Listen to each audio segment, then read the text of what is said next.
E aí pessoal, Cláudio Cotter, fisicorredor, de volta aqui com o vídeo 4 do desafio 100 vídeos em 100 dias.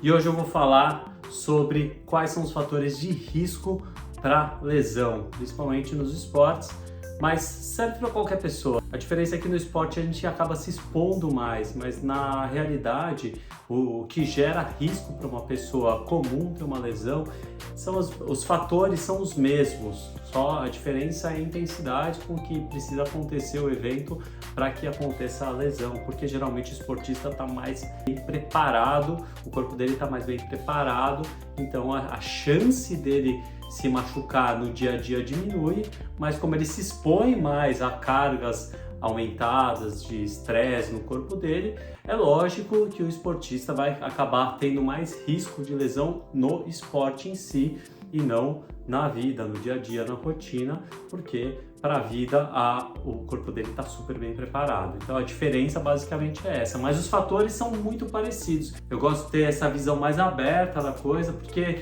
às vezes a gente acha que é muito diferente, não é.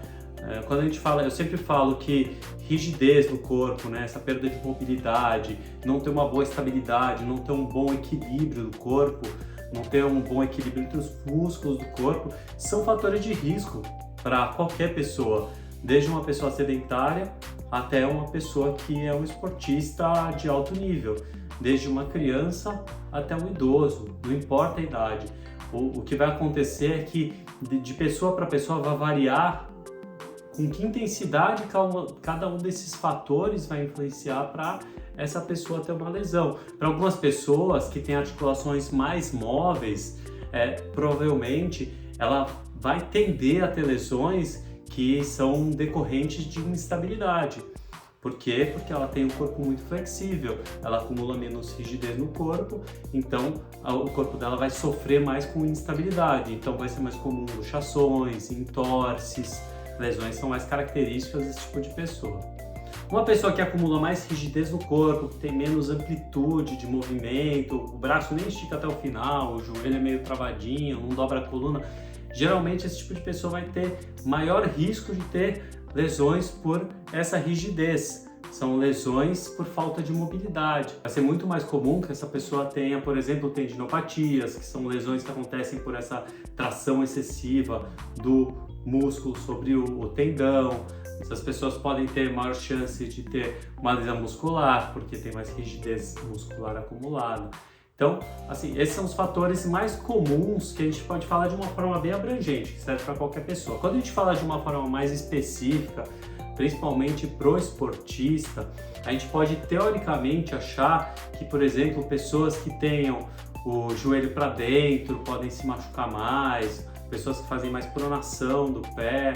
Eu vou colocando as imagens para vocês saberem o que eu estou falando, né? Que fazem mais pronação durante a corrida. Pessoas que têm um desabamento, um desalinhamento da pelve. A gente pode achar que, teoricamente, essas pessoas têm um risco maior para lesão. O que acontece é que a forma como cada corpo vai lidar com esses desalinhamentos do corpo, até uma escoliose, varia muito. Então é muito difícil a gente provar que um desalinhamento do corpo foi a razão para acontecer uma lesão.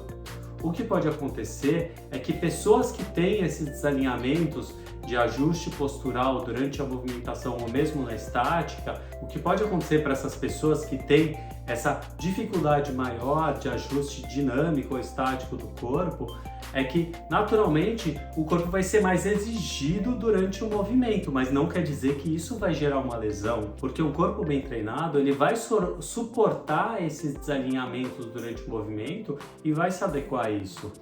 Agora, quanto tempo ele vai suportar, né? Se esse corpo for sofrer uma exigência sempre dentro do que ele é capaz de suportar, não tem problema, porque não vai haver um desgaste das estruturas a ponto de causar uma lesão. Esses desalinhamentos vão ser um problema, principalmente em pessoas que tentam superar os seus limites, porque quanto mais você vai superando seus limites, principalmente no esporte, mas também isso serve para o dia a dia. Por exemplo, pessoas que ficam muitas horas no computador também vão ter dificuldade de ajustar a postura depois de um tempo, as articulações vão começar a sofrer também, porque os músculos vão tensionando, vai diminuindo o espaço articular, então as articulações também estão em sofrimento. Então não é só no esporte que a gente vê isso, em qualquer situação. Quando você passa do seu limite, em que você era capaz de sustentar a sua postura, começa a aumentar o risco de lesão. Então, um fator muito importante de risco de lesão para todas as pessoas é superação de limites. Quando você está superando seus limites, esse é um fator de risco, porque você está indo além do que você era capaz de fazer. Então, seu corpo não está acostumado com esse novo limite. Por isso que a gente fala que quando a gente quer superar os limites, é melhor a gente sempre ir superando de pouquinho em pouquinho. A cada semana, ir superando mais um objetivo, mais um obstáculo dentro do treinamento. Porque quando a gente tenta ter um ganho muito grande, e isso eu vejo como um dos principais fatores que geram lesão, pessoas que tentam superar muito rápido os seus limites, aumentar muito o volume de treino, seja com carga, seja com volume de endurance, né? São essas pessoas que se machucam. Por isso que eu falo, por mais que você tenha uma postura desalinhada, por mais que você não tenha uma experiência atlética na sua vida, se você respeitar os treinamentos, você não se machuca, porque você vai dando tempo para o seu corpo ir se adaptando. À medida que você está superando os seus limites, se você exagerar nas cargas, por mais que você tenha um corpo super alinhado, super atlético, a chance de ter uma lesão vai aumentando proporcionalmente. Fica aí, esse é o vídeo 4 do Físio Corredor, desafio 100 vídeos em 100 dias. Todo dia aqui, todos os dias de semana eu tô aqui com vocês. Não esquece de compartilhar com os amigos, segue o canal, curte o vídeo e até a próxima.